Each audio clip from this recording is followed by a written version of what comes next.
Taloja police ठाण्यानं विशेष मोहीम राबवत 16,37,000 रुपये किमतीचे 100 हरवलेले मोबाईल शोधून तक्रारदारांना परत दिले. CIR पोर्टलच्या मदतीने 1 जून 2025 ते 24 मार्च 2026 या कालावधीत ही कारवाई करण्यात आली. वरिष्ठ पोलीस निरीक्षक प्रवीण भगत यांच्या हस्ते मोबाईल सुपूर्द करण्यात आले.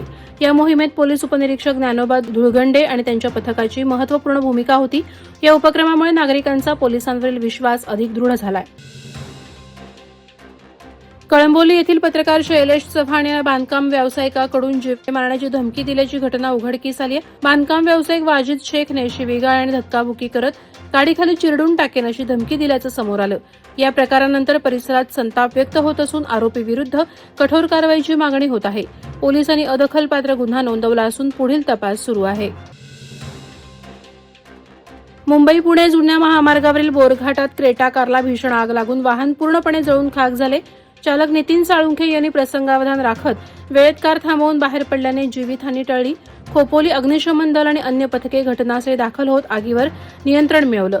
मात्र कारचं मोठं नुकसान झालं असून आग लागण्याचं कारण गाडी गरम झाल्यामुळे असल्याची प्राथमिक माहिती आहे. उरणच्या 12 वर्षीय स्वराज पाटीलने अरबी समुद्रात धर्मतर ते गेटवे ऑफ इंडिया हे 36 किलोमीटर अंतर 9 तास 49 मिनिटात पार करत विक्रम प्रस्थापित केला. मध्यरात्री मोहिमेला सुरुवात करून त्याने अथांग समुद्रात जिद्दीनं हे आव्हान पूर्ण केलं. यापूर्वीही त्याने अनेक जलतरण मोहिमा यशस्वी केल्यात. आई सोनाली पाटील यांच्या प्रेरणेनं आणि प्रशिक्षकांच्या मार्गदर्शनाखाली त्याने हे यश मिळवलं. या कामगिरीचं सर्वत्र कौतुक होत आहे. पनवेल तालुका पोलीस ठाणे कार्यक्षेत्रात ऑल आउट आणि कोम्बिंग ऑपरेशन राबवण्यात आलं. या कारवाईत एका आरोपीला ताब्यात घेण्यात आलं असून NDPS, हत्यार कायदा आणि इतर गुन्ह्यांअंतर्गत 10 गुन्हे नोंदवण्यात आले. याशिवाय हिस्ट्री शीटर आणि गुंडांची तपासणी, वॉरंट आणि समन्स बजावणी तसंच नाकाबंदी दरम्यान वाहनांची तपासणी करण्यात आली. या मोहिमेत 8 अधिकारी आणि 42 कर्मचारी सहभागी झाले होते. खालापूर तालुक्यात आयोजित महाराजस्व समाधान शिबिरात नागरिकांना विविध कागदपत्रे आणि योजनांचा लाभ देण्यात आला.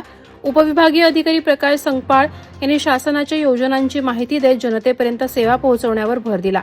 शिबिरात 7/12 वाटप, फेरफार नोंदी, वारस नोंद, आभा कार्ड, जन्ममृत्यू दाखले यासह अनेक सेवा देण्यात आल्या. नागरिकांनी या उपक्रमाबद्दल समाधान व्यक्त केले. वादळवारा लाईव्हसाठी न्यूज ब्युरो, रायगड. नवी मुंबई व रायगड जिल्ह्यातील ताज्या बातम्या आणि घडामोडींसाठी सबस्क्राईब करा वादळवारा लाईव्ह चॅनल आणि दाबा बेल आयकॉन.